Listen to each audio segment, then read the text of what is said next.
Right, Paz has done a video about GB News. If you haven't seen it, pause this, go watch that. This is a follow-on, because I agree with what he said. Right, now, having agreed with Paz on who he likes in there, because I agree, and I do believe there's some very good eggs in GB News. However, there was never ever going to be a complete free speech. We don't have free speech in here. We have freedom of expression. We do not have free speech. It's an illusion. However, there was never going to be a platform that was allowed to just put everything out there. No way.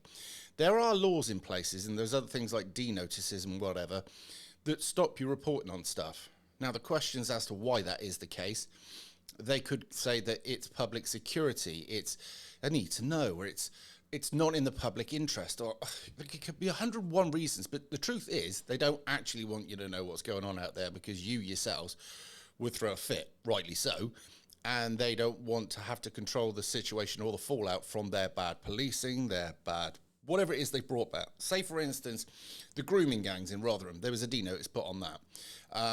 You cannot report properly from, say, for instance, some of these places where the migrants are coming in. There's a lot of other things that you can't do.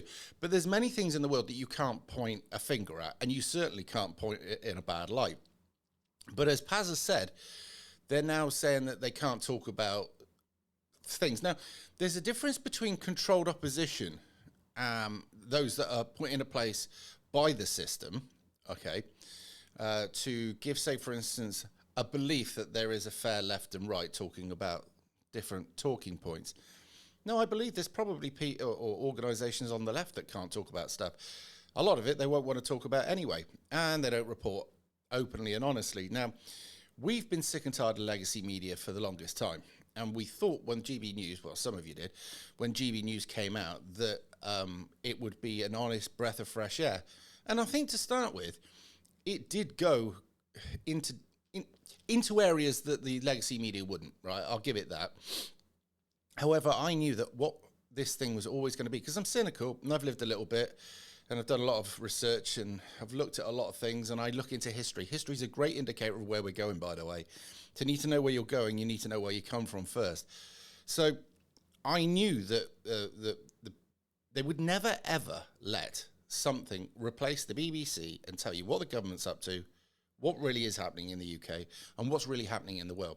So they were going to be controlled to some extent anyway. But to what level, okay?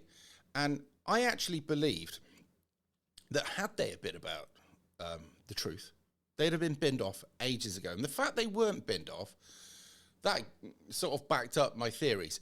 However, the latest thing about Ofcom putting heat on and them wanting to make one of their own presenters pay an Ofcom fine, yeah, not right. And then obviously not being able to talk about the medical intervention anymore. That's a massive red flag.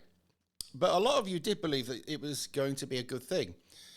And it was hope and desperation that made you think that.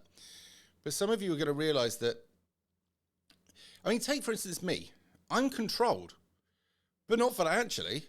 I know that if I say certain things, all right, I've lost my channel. You know exactly what they are. So that is a level of control. And there isn't a person that's staying on YouTube that isn't in some way controlled by the system. They're not controlled with malice. Okay, now we need to get this out there. There are people that fund people on YouTube, depending on which side you're on, and in other areas, that say, we will not have you talk about this, we will not have you talk about that, and we won't let you go into that particular thing. We know that, okay? All it is with people like myself and people like Paz and other people like that is if we lose the channel, we'll never be able to speak to you again. So we realise that. And we have to offset what we can say to you against keeping the channel so we can carry on saying stuff to you. It's common sense. Now, there's a lot of people out there going, oh, you've got to talk about this, and if you don't, you're yeah, shut up, mate, you're an idiot. At the end of the day, it's like, I'm going to say something edgy once and then lose my channel. Yeah, what would be the point? But there's a lot of brain-dead idiots out there that just want you to do that. Or they haven't got the slightest concept of about how things work. So there you go. But I think going forward, they're going to tie. There was a thing that came out roughly at about 2017 on, say, for instance, YouTube, And it was an algorithm that put channels that weren't ticked, if you like, that didn't meet the mark, that weren't the sort that they wanted to promote. The algorithm then basically buried us. And I've been into this before about how YouTube profits have gone up since a certain time and how allegedly YouTube views have gone down. And the other thing they've used is that our sponsors, that's why we're doing this. Rubbish. A load of your sponsors couldn't give two hoots what goes on as long as it's not asking for people to go out and murder people or do acts or promote drugs or, you know, gratuitous violence towards people. But politically speaking, there's a lot of sponsors out there that probably are to the right and they'll probably like to have that. But under that rubbish, what they did was they said, we can't sponsor you or demonetize you, or your channel won't be viewable to these viewers or that viewers. We know that's the case. But where do we go from here? That's the obvious question. That's the question everybody's asking. If we can't trust the BBC, ITV, Channel 4, Channel 5, and all the other legacy medias, which we know we can't, and all the equivalent ones over in, say, for instance, Australia, over in America, you know, you get what I mean, right? If we can't trust them, who can we trust?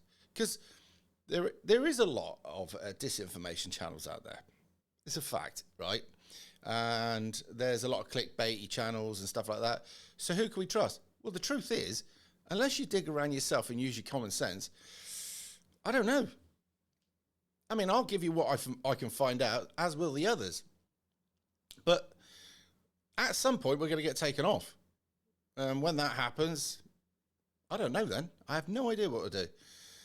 But it was like the technology that we have surrounding us that can report on us and all sorts. I mean, I was applying for a job today, and they said, we want you to put your phone and read the chip on your what do they call it, passport. I was like, there's a chip in my passport? I don't go abroad. I didn't know that. And then the very fact that my phone could read it and send the details and all this stuff came up on my screen, I'm like, and the amount of redundant features, but they're not redundant, but they will be used, but the amount of features that are built into the smartphones that we carry in our pocket, we've got no idea. We know now that when you're thinking or talking to somebody about a topic and you go to your Google search, it already knows what you want because it listens. But where do we go in the future? And that's the question. I might actually do something live about that and see what people got to say. Although I don't think too many people ring in around this time of day, but whatever.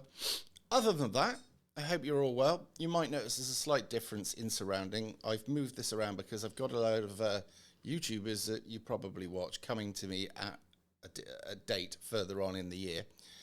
And we're all going to sit around and have a laugh and do a live stream and talk about stuff. And, we'll try and entertain you. So, yeah, we've had a bit of a move around in here. That's a bit more of what it looks like. Because we have to get a table down there to house them, seat them, whatever. But there you go. Anyway, right, I'm going to get off and look at some more stuff. But, yeah, if you're a bit let down by GB News, sorry about that, but that is what it is. Another one, actually, before we go, Sky. Sky in Australia, Sky News, they sound interesting. They say a lot. But it'd be interesting to find out what happens to them going forward. Because the powers that be just don't want the facts out there. We know that. And what's coming is not good. And they don't want to let us know that it's coming until it's here and we can't do anything about it. But I fear that time's already here. Never mind. Right, okay, I'm off. I'll speak to you in a bit.